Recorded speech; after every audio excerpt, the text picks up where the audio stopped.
Oyo Katunga was the largest empire south of the Niger. At its peak, it stretched from the river Niger all the way to the Atlantic coast, over 800 cities beneath one crown. The empire had a great standing army, foot soldiers and cavalry warriors. Once a year, the imperial cavalry patrolled the empire in majesty and might. It took them 6 months to ride from the north to the southern coast. The cities under Oyo were prosperous. They remitted tolls from trade routes, gold and goods from merchants. Trans-Saharan, transatlantic, farmers paid taxes, merchants paid for protection. The second most important city after Oyo Katunga was Ikoyi, the warrior stronghold. It housed the most powerful warriors. The Royal Military Academy stood there. The Ikoyi ranked second to the king in the hierarchy of the empire. Merchants and farmers looked to warriors for safety. They paid governors and warlords for protection. With wealth came ambition. The warriors rebelled in silence and sought more power than the king would offer. Among the warriors was a man named Edun, field marshal and governor of Bogun, a man of war, alpha, commanding presence. He rode to battle with 40 handpicked guards. 8,000 warriors were under his command. His name echoed in moonlight tales. Edun had a big ego. He was not of noble birth, but had earned his place through valor. Yet in council, songs praised Adegun of Ikoyi.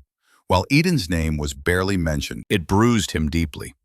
When the governors of the merchant cities seek soldiers for protection along the trade routes and in their commercial centers, they patronized Ikoyi soldiers above Edun's soldiers. Edun felt slighted. While his soldiers were the best, Ikoyi soldiers were imperial guards more favored by the merchant cities. Edun believed Adegun stole his spotlight.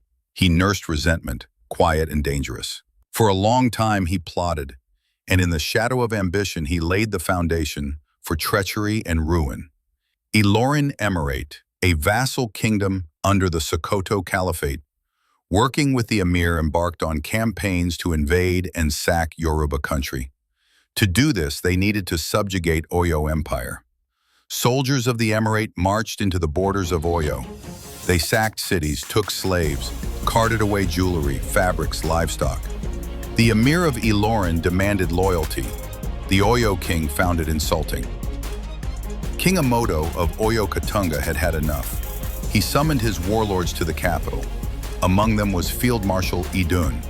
A massive army rose from the empire's heart, and war was declared against the emir of Ilorin. The emir was surprised. The king still had command over such numbers.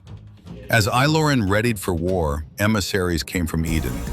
By the riverside, he met the emir and offered betrayal in exchange for one life, Adegun of Ikoyi. When the battle came, the king led his troops into the plains. Edun took the right wing. At the height of battle, he gave the signal. Ilorin soldiers charged through his flank. Edun told his men to lower their weapons. Ilorin marched straight into the Oyo phalanx. An ambush was set for Adegun. He fought bravely, but was stabbed again and again until he fell. With Adegun dead, the Oyo soldiers panicked. They fled the battlefield. Ilorin chased them down. Many drowned in the river trying to escape. With Ikoyi leaderless, Edun rose as the empire's most powerful warlord. Cities paid him royalties.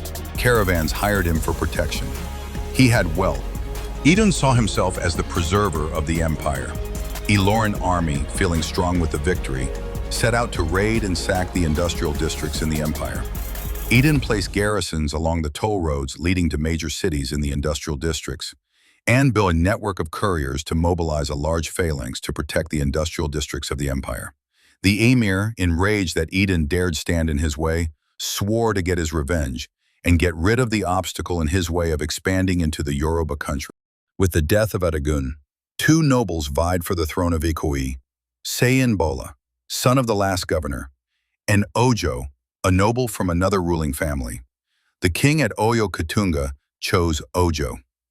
He went to the capital to receive his staff of office. On his way back, Ojo stopped at Bogun to greet Edun. During a feast, Edun made a demand.